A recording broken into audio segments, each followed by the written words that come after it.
Indian subcontinent has been home to cities and towns of different size since antiquity. But the history about urban settlements in this subcontinent isn't a continuous one. It contains disjunctions. Western historians have generally categorized Indian civilization as a rural one. Although India is now home to more than 12,000 urban settlements. In 1915, Sir Patrick Gades started his pioneering work on the historiography of Indian urban settlements from a sociological point of view in the University of Bombay. Post-independence, renowned scholars of geography and sociology have ventured into this field. Several questions have been raised. What is the relationship between an urban settlement and its hinterland? Where is the center of an urban settlement? How is it aligned? The answers to these questions can give us more insight into the rise and fall of Indian urban settlements.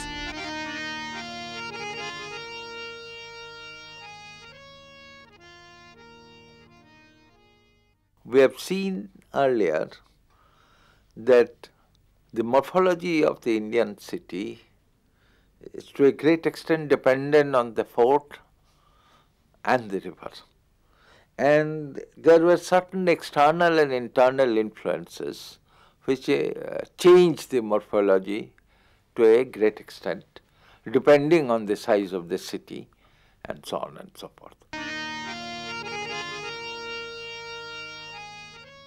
Today, we shall see an example of the first capital city of the Mughals, Agra. Now, Agra has been a capital for a fairly long time because it was founded in 1505 by Sikandar Lodi, and then it continued under Babur, Humayun, Akbar, Jahangir and part of Shah Jahan's reign. So therefore, it has a very long and checkered career.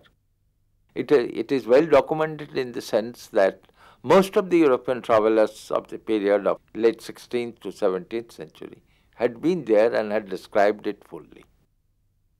Unfortunately, there are not many indigenous sources on Agra. There are certain ghazals of a Hindu poet, but these are more or less poetic exaggerations, one might say. So we depend on this. Sikandar changed the capital from Delhi to Agra for reasons not clear. It is stated that he wanted to have a look at Rajputana properly from Agra. To my mind, there were other reasons which we cannot discuss here in full, but it seems to me that after the invasion of Taimur-Long, who plundered Delhi, and after the problems coming out in the political life of the empire of the Sultanate, the problem of this big city like Delhi, with its overland trade with Central Asia, cut off. This problem of a great city, a capital city like Delhi, becomes far more acute, with agricultural production less and less and so on and so forth, with part of the provinces going away without any revenue, etc. We need not go into the details of that. We see that in Agra, it is stated that Sikandar had constructed some buildings. Unfortunately, nothing has remained so far, nothing has been found. And it was only when Babur had sent, after the Battle of Panipat in 1526, Babur had sent his son Humayun to Agra, and he came over. Then certain buildings had started.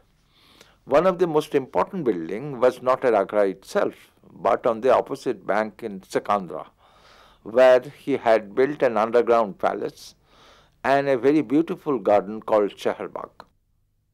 But Agra city still continues in a most elementary form, one might say, because at the end of the 16th century, the traveler Ralph Fitch, who visited it, didn't find it particularly interesting. But by that time, the complexity of Agra had changed. Akbar had constructed a fort, which was completed in 1565, and it had cost him between 25 lakh rupees to 35 lakh rupees, which is a huge sum compared to almost the budget of a province. Now this fort, naturally, forms the nucleus of the city itself. And Akbar had made a plan of the city. He had constructed a wall, although the later traveller said that there was no wall, but the Archaeological Survey of India had excavated in 1871 and found the remains of the wall. So walls were there. And then he constructed the city with two straight parallel roads, each one of nearly 30 feet wide, which is quite large in those days. The growth of the city of Agra in the 16th century was fairly rapid, and that is why it is a little bit doubtful to accept of Ralph Fitch's exclamation that there is no good house at Agra. That is certainly not true, because by that time we know that the entire right side of the fort is on the bank of the Yamuna, on the right side of the fort and on the left side of the fort had been taken over by the nobles. Even Raja Man Singh was very close to Akbar. He could not find a place for his residence and he had to build one inside the city, which still stands. Not only he, but there were certain others also. I mean, there is no question of Hindu-Muslim question involved. There were other Muslim nobles who built inside. Now, this rapid growth of the city in the 16th century created problems. Problem of morphology, problem of the city, problem of administration. The principal problem is that the people coming regularly could not find any residential place to stay. There were a huge number of sarais, sarai khana. Some of them were excellent, but even those were full, and people were living in tents. Shopkeepers were sleeping in the shops lined up on both sides of the streets in the usual Mughal fashion. And the only result of this was that people began to break down the wall and began to settle. So gradually the wall vanished.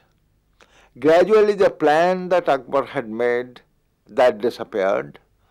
And the city began to grow pell-mell, haphazard, without any kind of a plan, without any symmetry, without anything. And it is no wonder, therefore, that when the travelers of the 17th century, particularly Bernier, who came mid-17th century, they found that the city is very big, bigger than Delhi. City is full of many good houses, but the city has no plan, it has no symmetry, it has no straight street things like all these kind of, the entire European attitude of urbanization comes into focus in the mid-17th century. Now, leaving that apart, the growth of Agra is also connected, as I have said before, with the hinterland, with the suburbs. And this time the suburb was Sikandra, 3 miles long and 2 miles wide. This was the wholesale market. We normally think Sikandra of the mausoleum of Itmad-ud-Dawla. There was a palace of Nur Jahan also.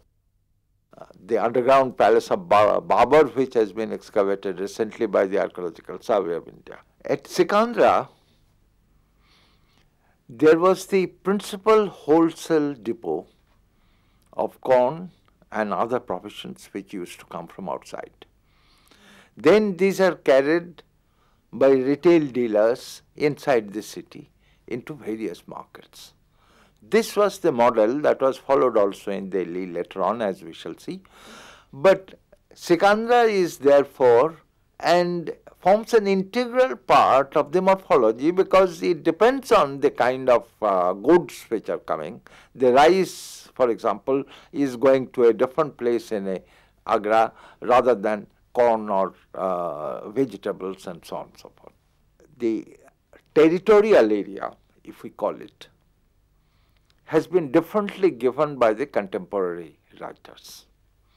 Abul Fazl said it is 10 miles long all along the bank of the Jamuna. That is, it is rather long than broad. Other European travelers, some had estimated it to be 7 miles, some had estimated 12 miles, but there is no constant uniform figure. If we take even of 10 miles, we see that during the time of Shah Jahan, the early part of Shah Jahan's reign, this city was expanding in the north and the west very, very rapidly. Once again, there was no question of the wall. The Jamuna was there. People were trying to go towards the Jamuna, but they are not finding it. And therefore, there was the question of the problem of the water supply. And this water supply was not solved in case of Agra. This was later solved in case of Delhi. When we come to the 18th century, up to 1750s, we see Agra was more or less running on the same condition. Some said its population was about 3 lakh people. Others point out it is more than 5. Nobody knows because there has been no census in such a way. But the fact remains that it's a very populous, very congested city with chowks, that is the maidan, small maidans and shops almost in every mahalla, streets converted into markets, and it is very difficult to return home in the evening because the shops are almost on the streets themselves. So the fact remains that it is becoming a very congested city, full of hammams, sometimes free, sometimes not, full of mosques, madrasas, and so on and so forth. It was a city which is almost like a Persian city. Persian is spoken, Persian nobles are there. The structure of the city is almost like a Persian. Now, when in the 1774-6, a French traveler came, Count of Mughal, to Agra, he saw that it's being destroyed. Most of the buildings on the outlying areas are destroyed. Only some buildings of the Baparis, that is the merchants, rich merchants, they are still there, but not in a good condition. He said that there were underground drain pipes for taking bad water to the river, and that is being choked now. Now, it is very clear that with the departure, as I said, with the departure of the court, the city has been difficult to live in. Now, the court has gone long back, at least 150 years before.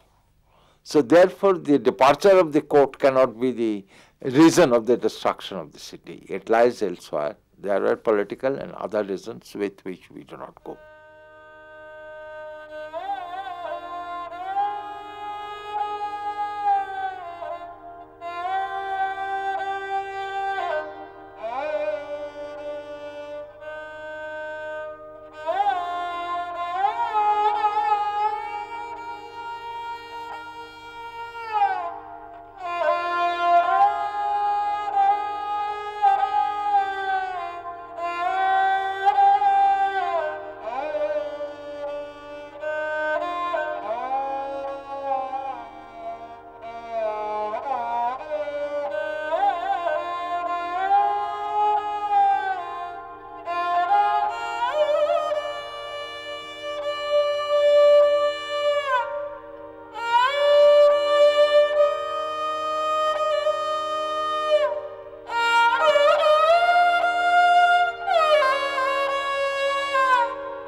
why did Shah Jahan change from Agra to new place, not the old Delhi, which is about 6 miles distant, but the new Delhi on the bank of the Yamuna? It's not very clear, but it has been stated by the contemporary Persian writers that's it because of the congestion of the city of Agra. Whatever the reason, Shah Jahan ordered Ustad Hamid Khan of Persia to do this job. And after 10 years, from 1639 to 1648, nearly 9 years, Ustad Hamid Khan produced this plan and produced the city itself. City meaning, of course, the palace and the fort. But the land was given to the nobles free. They were not sold. Now, in 1648, 19th April, Shah Jahan entered the palace of Shah Jahanabad through, from Agra, through the door on the river, a small one. It is according to the astrologers that he had done so. And since then, Delhi had remained the capital with some breaks, of course. Now, Shah Jahanabad, it is entirely walled city, 3.8 miles long total. And it had, once again, the fort on the bank of the river, the palace fort. And this palace itself, this fort itself, is a city by itself. Once again, like that of Agra, it has all the elements of the city: mosques, markets, hammams, troops, clerks, banyans, etc. and etc. The city grew very, very quickly, and once again, there is the question of the suburbs. Here, the suburbs across the river, just like that of Agra, across the river, Paharganj area and other areas where the dealers, wholesale dealers used to come and bring this. Delhi always had such a kind of a market, not there, but in other areas, the old Delhi, where this wholesale market was located. Even the market of the slaves and the animals were located. It had an excellent, the Sultanate Delhi had an excellent trade relation overland with Central Asia. In case of Mughal India, that overland trade was there, but it was not very important. Far more important were these linkages with the provinces and linkages with Surat. There was a direct route which goes through Burhanpur, through another route through Rajasthan. So there were linkages with the ports, and this is very important in the sense that all the luxuries were coming in and being paid often in gold and silver rupees. The Delhi city, once again, Shah Jahanabad, once again starts from the fort itself. It is the usual fact.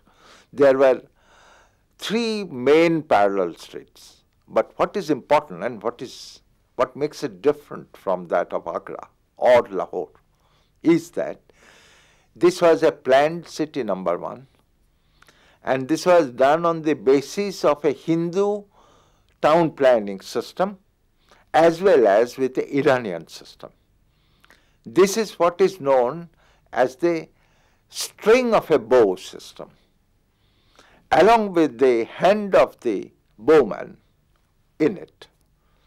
Also, it is planned in such a way that the Islamic concept of the city, that of a human being, the legs and hands constituted some portion. The Jama Masjid is the heart, and the fort, palace fort, is the head. So therefore, there were a combination of both the Iranian and the Hindu influence. And this could be seen very easily in case of Shahjahanabad. That is one, the streets are done in such a way that one is like a string and the other two join at the center in the fort of the palace and then goes away like the curve of a bow. And the hand of the bowman is also there. So this is totally different from that of Agra or Ahmedabad or Lahore, etc. There is also another element in Delhi, and that element makes it once again different from that of Agra or Lahore. Shah Jahan had ordered the canals to be cut so that the water could come inside the city, although it is on the bank of the river. But the land is rather a bit high, and therefore the water of the river cannot be brought easily everywhere. It can be done in a palace through a Persian wheel, but to all other parts of the city, it's very difficult to do. So what he did is he ordered the Ali Mardan Khan to cut the canal, construct a canal from Hansi and Hisar, about 75 miles distant from Delhi, to bring the water through paved pipes into the city itself. Now once it comes into the city, it enters the city through Shahi Bagh garden, then it divides into two streams. One streams go to Chandni Chowk area. There was a huge reservoir in between the fort and Chandni Chowk. Now there is a road, but earlier it was a reservoir. And that water then goes through underground pipe to Faiz Bazaar and circulates in a roundabout way, continues to circulate. The other one, the Shahi Bagh garden, through the Shahi Bagh garden, it comes to the palace. It enters the palace near the Shah Burj on northwest corner, and then it's brought inside the palace by the Persian wheel, picked up, so to speak, and then it runs through the chambers of the palace, of all rooms, which are marbled. There is a canal, small canal, still can be seen, and it runs through, goes to the hammam in the fort. Then from there it comes out again, goes into the garden, and from the garden it circulates in 2-3 different places. Then from there it comes to the ditch which is in front of the fort, and from there it comes to the Jamuna river, falls into the Jamuna river. Now what happens in the case of the other canal is that it goes to Chandni Chowk and then to Faiz Bazaar, that from there small streams of canal cut by the nobles most of the time at their expenses go inside the city itself. It goes into the hammams also. Now this water supply into the city itself is a kind of a novel and never done in India on such a scale. Water has been gone into the fort, into the palace, but into the city in such a way, there is only one example, one more example, and that was of Burhanpur, but that was also of a very small scale. The Delhi has, like Agra, so many gardens that often the foreign travelers had called it a conglomeration of villages. Actually, basing on such travelers, Max Weber in the 19th century wrote in his book, The City, that there is no city in Southeast Asia. Either it's a conglomeration of villages, combination of villages, or it's a military cantonment. Both these are of course not correct so far as Delhi or Agra is concerned. We have all the processes of civilization in both these cities. And one cannot state it like that. The huge buildings which are there, some of which are 6 floor, where Hindu banyas used to live at one time. By the middle of the 18th century, Delhi is falling into rains because the political situation, most of the political situation, and Shah Alam's in the second half of the 18th century, it is stated that his empire is from Delhi to Palam. That famous couplet of Amir Khosrow, which was there in the Vanyam, that is, all, of course, almost forgotten. Now, these areas which were supplying revenue products to the palace, to the city, these areas are taken over by either by the Jats or by the Marathas or by Afghans in most of the cases. As a result, Delhi has become very impoverished, and in 1776, when Count of Mughal came here, he found that most of the buildings had fallen down. The old city of Delhi, which was the city of Barnier, he had read Barnier, that city has vanished.